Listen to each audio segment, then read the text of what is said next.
Du 6 au 8 octobre 2022 se tiendra à Abidjan la deuxième édition du Salon du cinéma au féminin. Pour le lancement de cette édition, la promotrice Rita Ambeu a réuni la presse le vendredi 23 septembre 2022 à la salle de conférence du bureau de l'UNESCO à Abidjan. À l'entame de son propos, la promotrice du Salon du cinéma au féminin a expliqué à la presse la mise en place d'un incubateur pour mieux accompagner les jeunes cinéastes dans le processus de développement de leurs différents projets. Le Salon du cinéma au féminin, c'est juste une activité de l'Académie du cinéma au féminin qui est en réalité un incubateur que nous avons décidé de mettre en place pour permettre aux jeunes talents de l'Afrique de pouvoir s'exprimer à travers des films, courts-métrages, à travers développer de nouvelles compétences à travers des formations. L'incubateur a un programme phare qui chaque année sélectionne 10 femmes.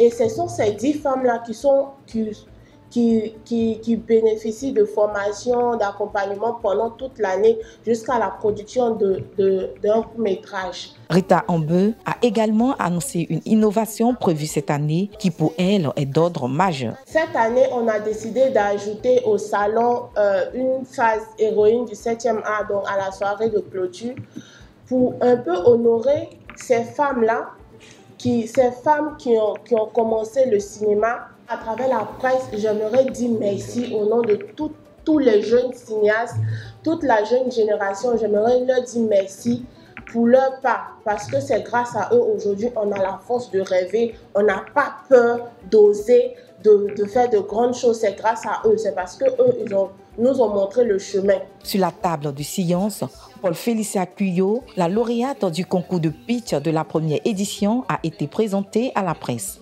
Prenant la parole, la jeune réalisatrice n'a pas manqué d'exprimer sa joie d'avoir participé à la première édition du Salon du cinéma au féminin et voir la réalisation de son projet de court-métrage intitulé « Célèbre à tout prix ». Ça a été une expérience extraordinaire, merveilleuse.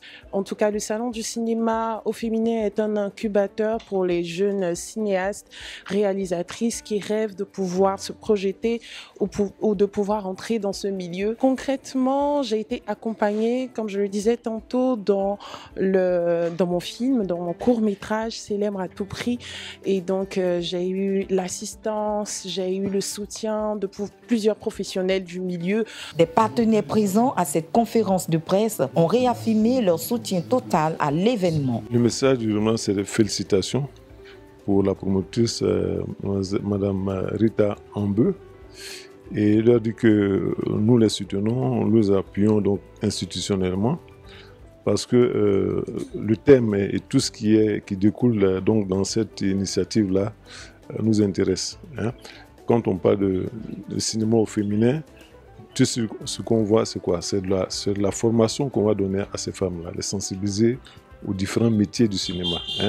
De la personne qui va donc écrire l'histoire, de celui qui va faire donc le script, le scénario, le script, etc., etc. Bon, jusqu'au preneur de vue. Et c'est tout un point de métier qu'il faut vulgariser auprès des jeunes de manière générale et spécifiquement les femmes. Les femmes veulent se faire entendre, veulent se faire voir, veulent marquer leur participation, je dirais, de façon indélébile dans la production cinématographique en Côte d'Ivoire. Il va de soi, encore donc, que l'Office du cinéma soit aux côtés de ces femmes-là. Il faut rappeler qu'en plus de cette innovation, les activités traditionnelles du salon demeurent notamment des panels et du réseautage, le concours de pitch et formation et pour la clôture, une soirée awards avec des héroïnes du 7e art. La problématique de la recherche de financement pour les projets de films sera au cœur du débat lors de cette seconde édition du Salon du cinéma au féminin qui est désormais une activité de l'incubateur Académie du cinéma au féminin.